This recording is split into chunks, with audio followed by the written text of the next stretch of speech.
7:34, lo anunciábamos en la portada de nuestro magazine de hoy, de nuestra edición de hoy. Hay desabastecimiento de algunos importantes medicamentos en Colombia. En medio de todo, una curiosidad. No hay, desde que llegó al poder el actual gobierno, un director en propiedad en el INVIMA. Acaban de nombrar otro en calidad de encargado. Sí, es que van tres En el INVIMA no hay.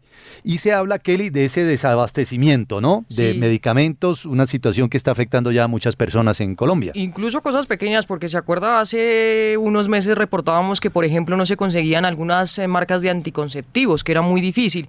Y de ahí en adelante, Juan Manuel, algunos pacientes empezaron a reportar falta de medicamentos, sobre todo para tratar enfermedades importantes, tratamientos en los que estaban ya desde antes. Y bueno, que ahora no hay medicamentos y no se consiguen. Incluso hay gente que dice que está pidiendo que familiares les traigan de otros países. Que los importen. ¿Cuáles son esos medicamentos cuya existencia es escasa o prácticamente nula en Colombia? ¿Cómo afecta esta situación a la salud de los colombianos y en qué se está fallando para que se presente esta escasez?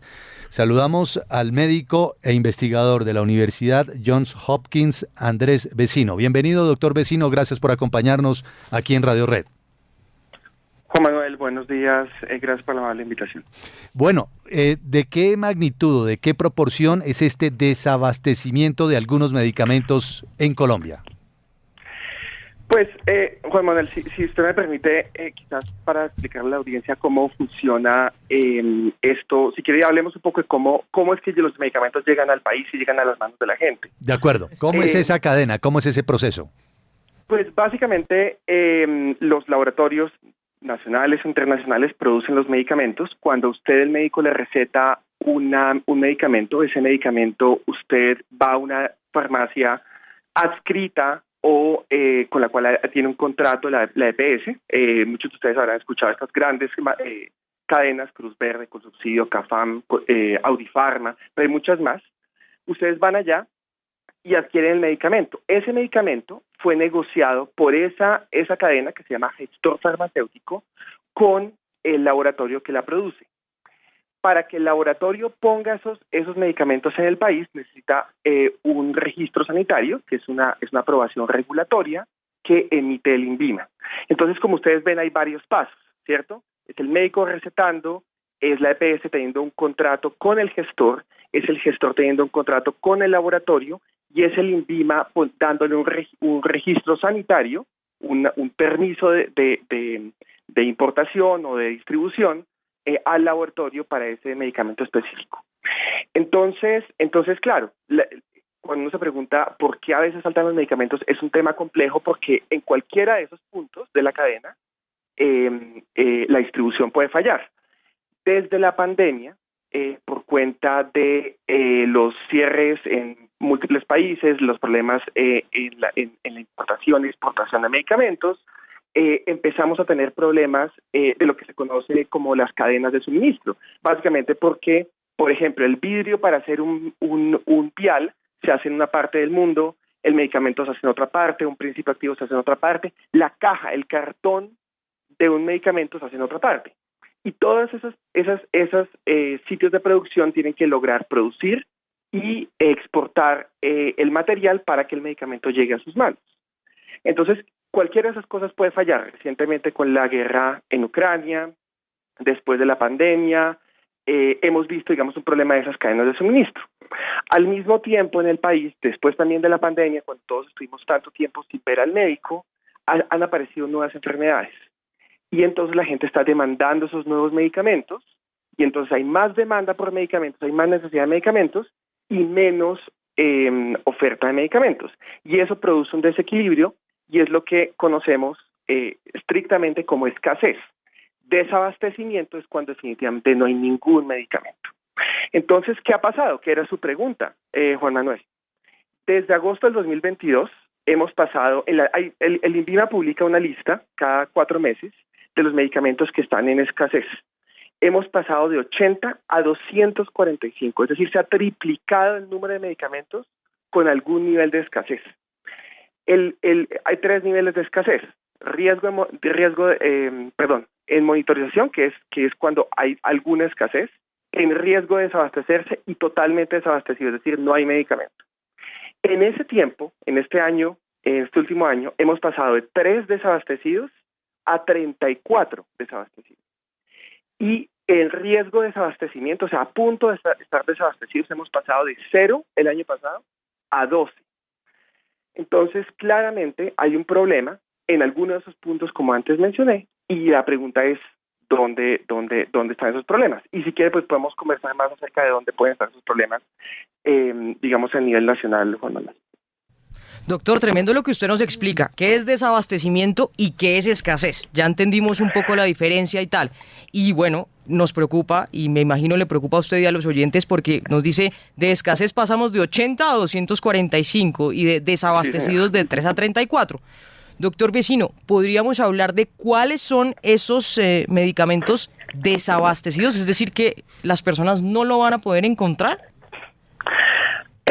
Sí, medicamentos desabastecidos, hay algunos tales como el aciclovir para los ojos en ungüento oftálmico. Eso es básicamente para el herpes en los ojos. Ese medicamento no está disponible.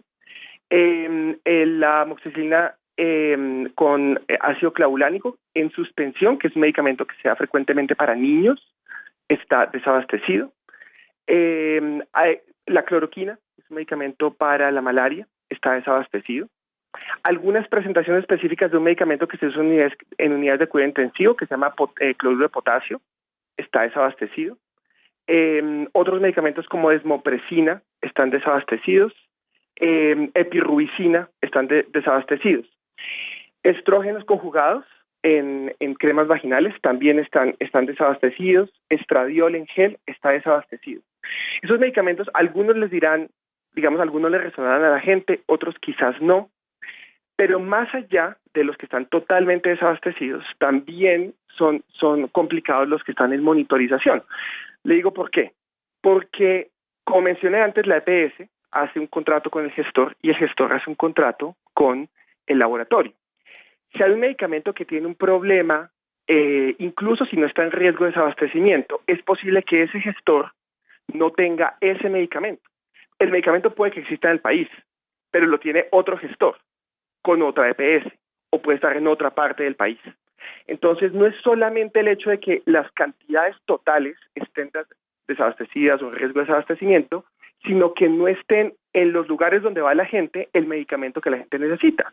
Entonces, hace un tiempo veíamos con acetaminofén, por ejemplo, que actualmente está en monitoreo, insulinas que están en monitoreo. Sí. Yo le digo están en monitoreo, pero cuando es decir, que hay algún nivel de escasez, pero cuando la gente va al sector farmacéutico donde normalmente va, ahí le dicen no hay medicamento y no ha venido en 3 meses. Entonces el problema está realmente es en el punto donde la gente va.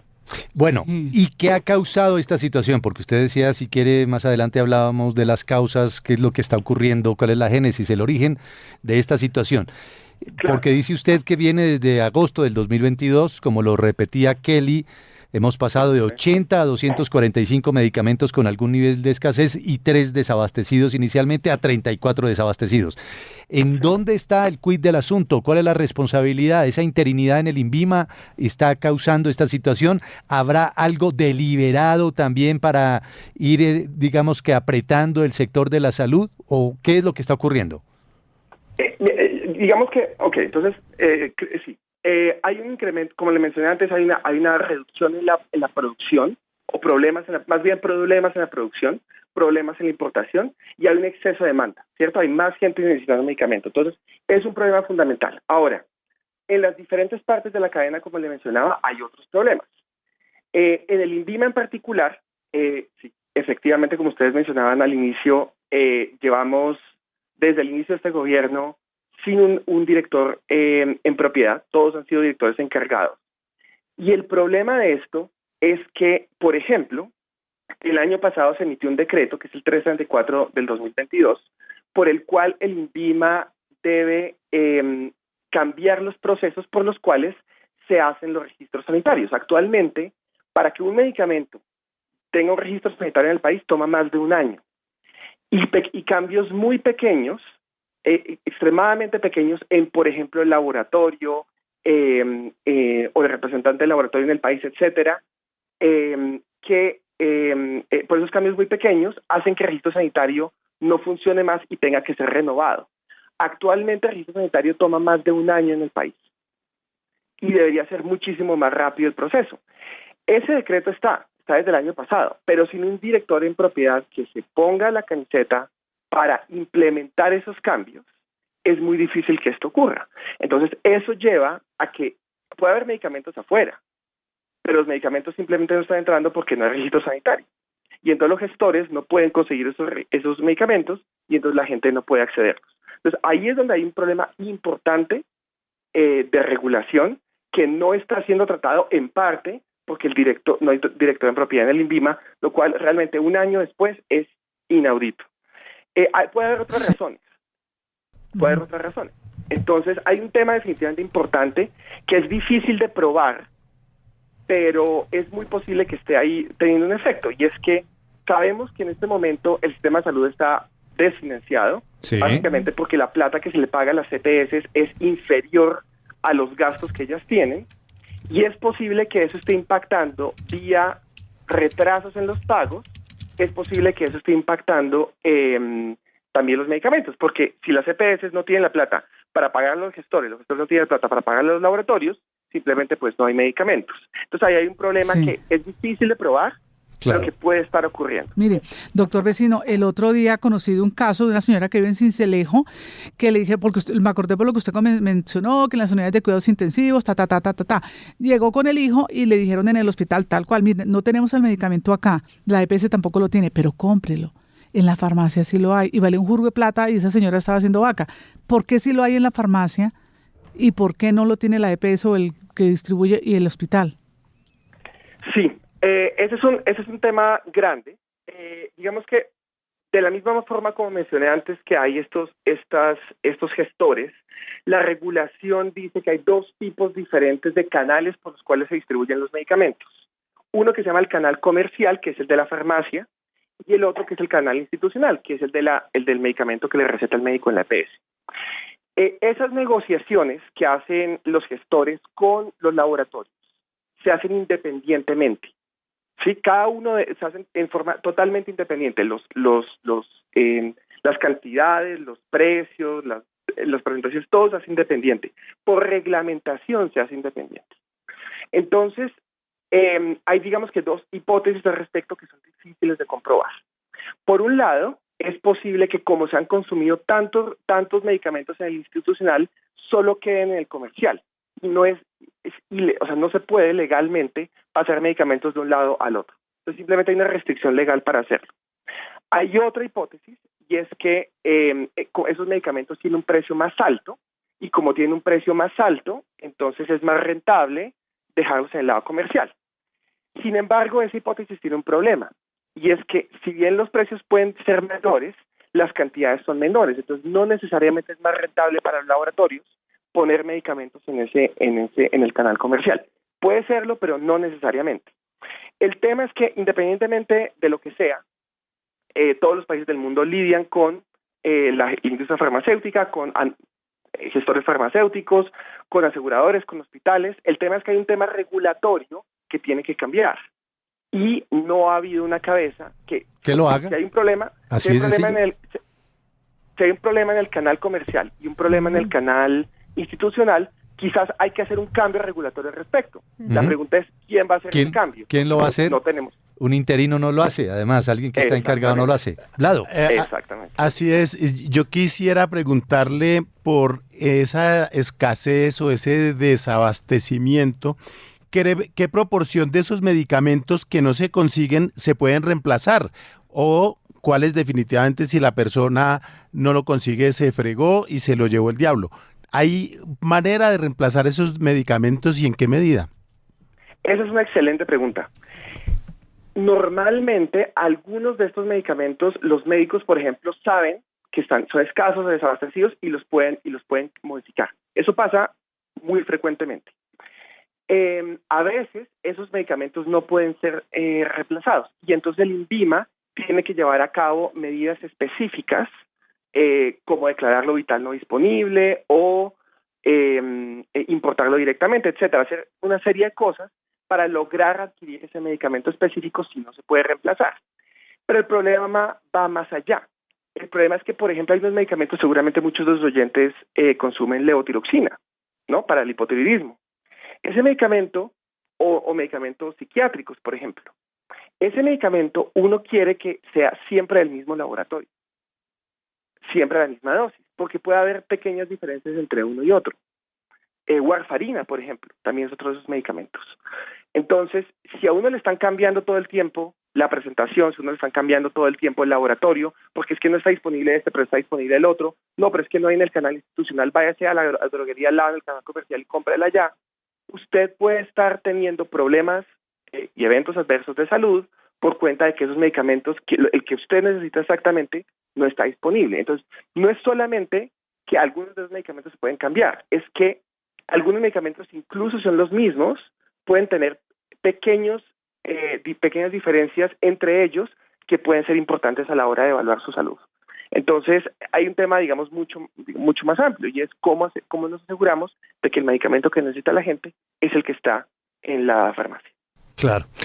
Qué tema tan importante para muchísima gente. Incluso me están escribiendo, me dicen, no solo estos medicamentos, también hay una escasez tremenda, escasez nacional de pañales. Las Sí. EPS no están entregando los pañales, o sea, no solo los medicamentos, por ejemplo, para adultos mayores, no hay pañales.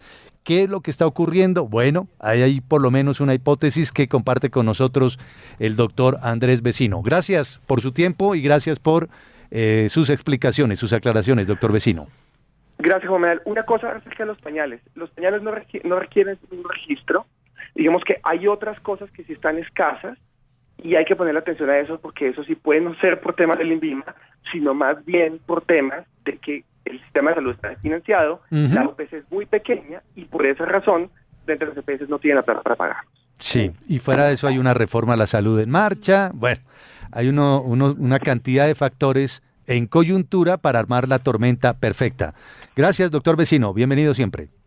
Gracias, Juan Manuel. Andrés Vecino, médico e investigador de la Universidad Johns Hopkins, con cifras, ¿no, Kelly? Sí, muy interesante el doctor Vecino, porque uno a veces no entiende, Juan Manuel, por qué no Esa consiguen cadena. las personas, exacto, el medicamento. Nos explicaba perfectamente la diferencia entre desabastecimiento y escasez y cómo hemos pasado, y esto es obviamente preocupante, de 3 medicamentos desabastecidos, es decir, que no se consiguen, a 34.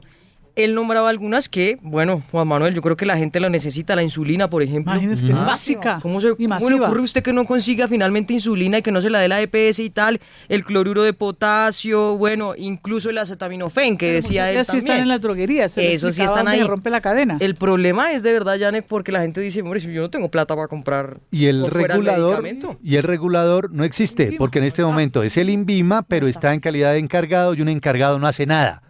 Un encargado no firma, no Nada. toma una decisión. Esto es ¿verdad? preocupante porque nos pega Claro, a todos. pero por favor, mire, ungüentos oftálmicos, amoxicilina, cloroquina, cloruro de potasio, estrógenos conjugados, insulinas, como usted lo mencionaba, en fin. Y el INVIMA ha cambiado algunos procedimientos para hacer los registros Para sanitarios, completar. para completar. Hoy en día un registro sanitario en su trámite dura cerca de un año, no hay director en propiedad para que tome una decisión y fuera de eso, a ello se suma el posible desfinanciamiento del sistema de salud, que lo vienen denunciando las EPS desde hace rato, y una reforma a la salud que la están sacando mientras nosotros estamos hablando de China y estamos hablando de Israel y estamos hablando Me de están dando por la Palestina. cabeza. Por debajo, en el Congreso, están Sí, tomando señor. decisiones y nos vamos a enterar más adelantico de que, como dijo un funcionario del Ministerio de Salud, creo que se llama Gonzalo Parra, ¿verdad? Gonzalo Parra González, secretario general del Ministerio de Salud